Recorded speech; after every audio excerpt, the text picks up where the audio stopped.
24 अप्रैल 2023 को यूएन ने एक रिपोर्ट पब्लिश की।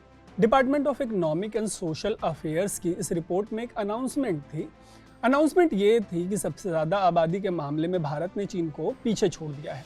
रिपोर्ट के मुताबिक अप्रैल 2023 में भारत की आबादी 1,42,57,75,850 थी। इस नंबर को टच करने के बाद भारत दुनिया की सबसे ज़्यादा आबादी वाला देश बन गया। मतलब लोग ही लोग, लोगों का समंदर।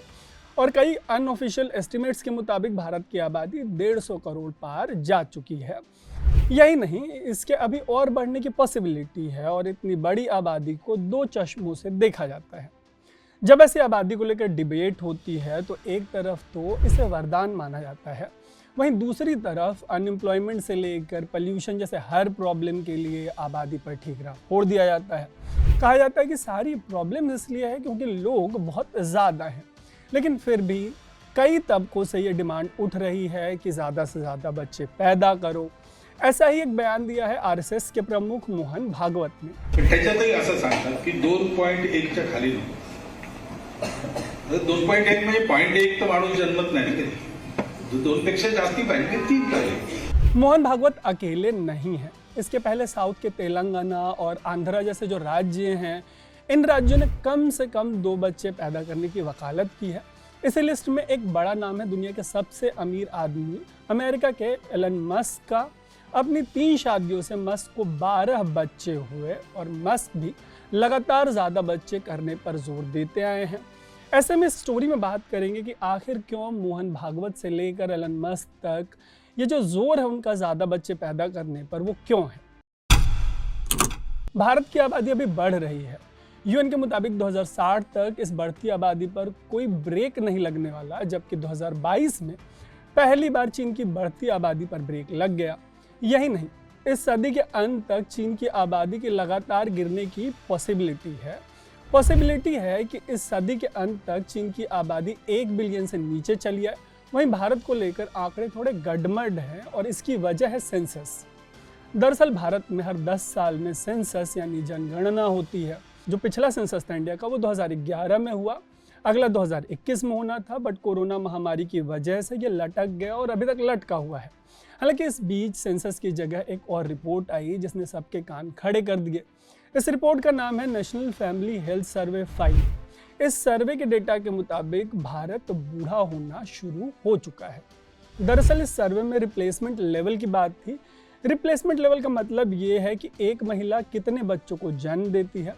अगर एक महिला 2.1 बच्चों को जन्म देती है तो ये उसको और उसके पति को रिप्लेस कर देता है और पॉपुलेशन स्टेबल रहती है।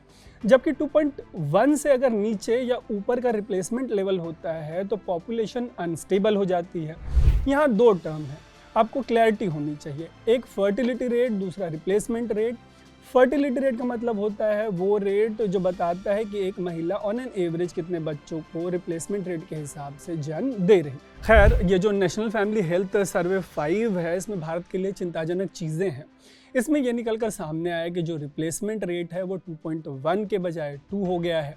2 साल पुराने इस सर्वे के मुताबिक 2.98 के साथ बिहार, 2.91 के साथ मेघालय, 2.35 के साथ उत्तर प्रदेश, 2.26 के साथ झारखंड और 2.17 के साथ मणिपुर वो 5 राज्य हैं जो इसका अपवाद हैं। और ये अपवाद भी लंबे समय तक बने रहने की पॉसिबिलिटी नहीं।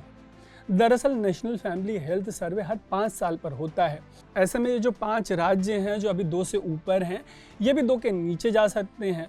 लेकिन भारत अभी तक क्राइसिस लेवल पे फिलहाल कम से कम जो लेटेस्ट डेटा है उसके अकॉर्डिंग नहीं पहुंचा, जहां दुनिया के जो बाकी कई बड़े देश हैं जो आज के रेट में खड़े हैं। अगर 2024 में वर्स्ट फर्टिलिटी रेट वाले देशों की बात करें तो इसमें 1.1 के साथ ताइवान पहले नंबर पे है, 1.12 के साथ साउथ कोरिया दूसरे, 1.17 के साथ सिंगापुर तीसरे, 1.22 के साथ यूक्रेन चौथे, 1.24 के साथ हांगकांग 5वें, 1.24 के साथ मकाऊ छठे, 1.26 के साथ मालडोवा 7वें, 1.26 के साथ पोर्टोरिको 8वें, 1.26 के ही साथ इटली 9वें और 1.3 के साथ स्पेन 10वें नंबर पर है। वर्ल्ड इकोनॉमिक फोरम के 2022 की एक रिपोर्ट के मुताबिक जापान, फिनलैंड और इटली सबसे ज़्यादा बूढ़ी आबादी वाले देश हैं। इसके बाद ग्रीस, कोरिया, पोलैंड, पुर्तगाल, स्लोवाकिया, स्लोवेनिया और स्पेन सबसे तेजी से बूढ़े हो रहे हैं। यंग पॉपुलेशन होने के बावजूद ब्राज़ील, सऊदी अरब और चीन तेजी से बूढ़े हो रहे हैं। ये सब सुनने के बाद आपका एक सवाल ये हो सकता है कि इंडिया की जो लेटेस्ट पोजीशन है वो क्या है। इसका जवाब मिलता है मेडिकल वर्ल्ड के सबसे रिप्यूटेड जर्नल लैंसेट में। ये रिपोर्ट मार्च 2024 की है। इसके मुताबिक 2050 तक भारत में 5 में से 1 व्यक्ति सीनियर सिटीजन होगा। इस रिपोर्ट में कहा गया है कि इंडिया की फर्टिलिटी रेट 1.29 तक गिरने की आशंका है। यहाँ से ये रिकवर मुश्किल से हो पाएगी और पूरी दुनिया के लिए जो आंकड़े हैं वो इंडिया से ज़्यादा चिंताजनक हैं। 2021 में global burden of disease, injuries and risk factor study जो है, इसमें कई सारी इंटरेस्टिंग चीज़ें निकल के आई। इसमें कहा गया कि दुनिया में एक तरफ जहां 1950 में एक कपल 5 बच्चों को जन्म दे रहा था, वहीं 2021 में ये घटकर 2.2 हो गया। 1950 में भारत में ये 6.18 था, 1980 में घटकर 4.6 हो गया।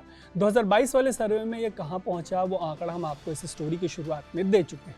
आपने वो कैंपेन्स देखे होंगे, बच्चे 2 ही अच्छे। तो ये जो आबादी के घटने के पीछे के कारण हैं वो एक नहीं है, कई सारे हैं। आज़ादी के बाद भारत एक गरीब देश था। ऐसे में ज़्यादा आबादी के बोझ को कम करने के लिए फैमिली प्लानिंग को इनकरेज किया गया। इसके लिए कैश ट्रांसफ़र से लेकर ज़बरदस्ती नसबंदी तक की गई। पहले ज़्यादा बच्चे होने के पीछे महिलाओं का कम पढ़ा लिखा होना भी एक बड़ा कारण माना जाता था। भारत में तेज़ी से महिलाओं का जो साक्षरता दर है वो बढ़ा है। इसका असर भी जो आबादी है, जो फर्टिलिटी रेट है, रिप्लेसमेंट रेट है, इन सब पर देखने को मिला है। इन सब के अलावा कॉस्ट ऑफ लिविंग से लेकर अर्बनाइजेशन और पहले से बेहतर हेल्थ केयर जैसे तमाम फैक्टर्स ने भी फर्टिलिटी रेट को अफेक्ट किया है। और इन्हीं सब का नतीजा है कि 2050 तक भारत की 20% जो आबादी है वो सीनियर सिटीजन्स की होगी। इसकी वजह से वर्क फोर्स में डिसबैलेंस हो सकता है, बेटी के ऊपर बेटे को चुनने की वजह से जेंडर का इम्बैलेंस हो सकता है। ऐसे तमाम तरीके की आशंकाएं जताई जा रही हैं। भारत के मामले में तो ये हाल है ही। लैंसेट की जिस रिपोर्ट का ऊपर जिक्र हुआ है उसके मुताबिक 2050 तक 204 में से 155 देशों का जो बेड़ा गर्क हो सकता है। इन देशों में फर्टिलिटी रेट का वो हाल हो सकता है कि उनकी पॉपुलेशन सस्टेन ही मत कर पाए, कोलैप्स कर जाए। और यहीं आते हैं मस्क और मोहन भागवत जैसों की चिंता।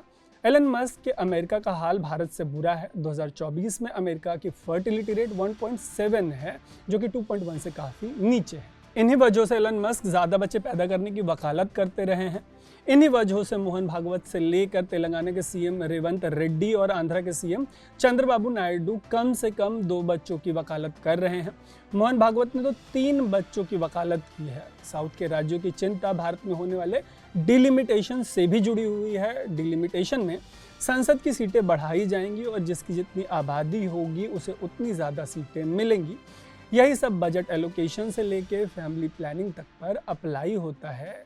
जाते जाते आपको वर्ल्ड पॉपुलेशन का जो डेटा है वो देते जाते हैं। 2024 में दुनिया की आबादी 7.6 बिलियन है। 2030 तक ये 8.6 बिलियन हो सकती है। 2050 तक 9.8 और 2100 10.9 बिलियन होने की पॉसिबिलिटी है।